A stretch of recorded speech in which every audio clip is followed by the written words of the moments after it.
is for this reason, because of William Penn. Pennsylvania enjoyed great religious liberty. They had a lot of plurality in Pennsylvania. However, Pennsylvania was the big exception in the early colonies.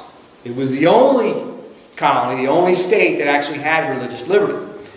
All the other colonies had official state-sponsored churches. In fact, instead of taxes, they actually collected tithes. The government would collect your tithes as a tax. The church and the state during American early colonial history was very much entwined. So the issue was that each individual state had its own church. In fact, in Virginia, where Madison and Jefferson lived, the church was Anglican church, was especially severe, and it persecuted Baptists. To put that in your side, you had a persecuted Baptists, and that's what we're going to come to later. Now, this is why when the colonies sought to unite and become one colony under one constitution, they needed a First Amendment. Now, the First Amendment wasn't designed to create a separation of church and state. It was meant to guarantee that the federal government wouldn't interfere with each state's church. Now, the revolutionaries were men of great conviction. In the Continental Congress, they were full of deeply religious men in positions of leadership, and they were all committed to the equality of the different Protestant denominations, but they adopted the covenant theology, which is basically what we teach here. And that's the belief that as a nation of God's elect, our prosperity was completely dependent upon our piety. They frequently called for national days of confession, national days of prayer, national days of fasting, and of thanksgiving. Now, the language in the congressional proclamations, if you read these writings back then, it's unapologetically Christian.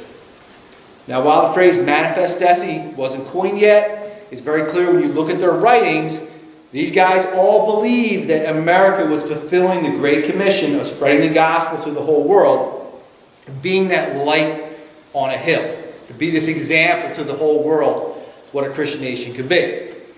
Now, most state constitutions, even the ones that didn't have an official state church, they all demanded if you were to hold public office, you had to affirm, swear that you believed in a creator and a system of rewards and punishments when you die. They basically believed that Christianity was indispensable for our Republican form of government. So you ask, well, where do we get this whole idea of separation of church and state then? Well, I talked about Virginia being known for persecuting Baptists. 1802, Thomas Jefferson is now President of the United States, and he writes a private letter back to the Baptists in Danbury, Connecticut, who were concerned that they would be prosecuted. And he just assured them that they wouldn't be persecuted because they erected a wall of separation between church and state. And that's where that phrase came from. That even then, that metaphor was used exclusively to keep the state out of the business of the church. It was never intended to keep the church or religious Christians, people of conviction, out of the business of the state, which is how it's misused today. So what the Constitution actually says is that Congress shall make no law respecting an establishment of religion. Now, when it says respecting, it means in regards to. It doesn't mean it won't show deference to. It's how we think of the word respect. So it says Congress shall make no law, basically in regards to the establishment of religion, nor prohibiting the free exercise thereof. So both the free exercise clause and the establishment clause place restrictions on government. So they don't interfere with our free exercise of religion. They don't interfere with us. There's no restriction in our Constitution about a religious person's involvement in public policy or fulfilling the Great Commission of teaching everyone to follow God's commands.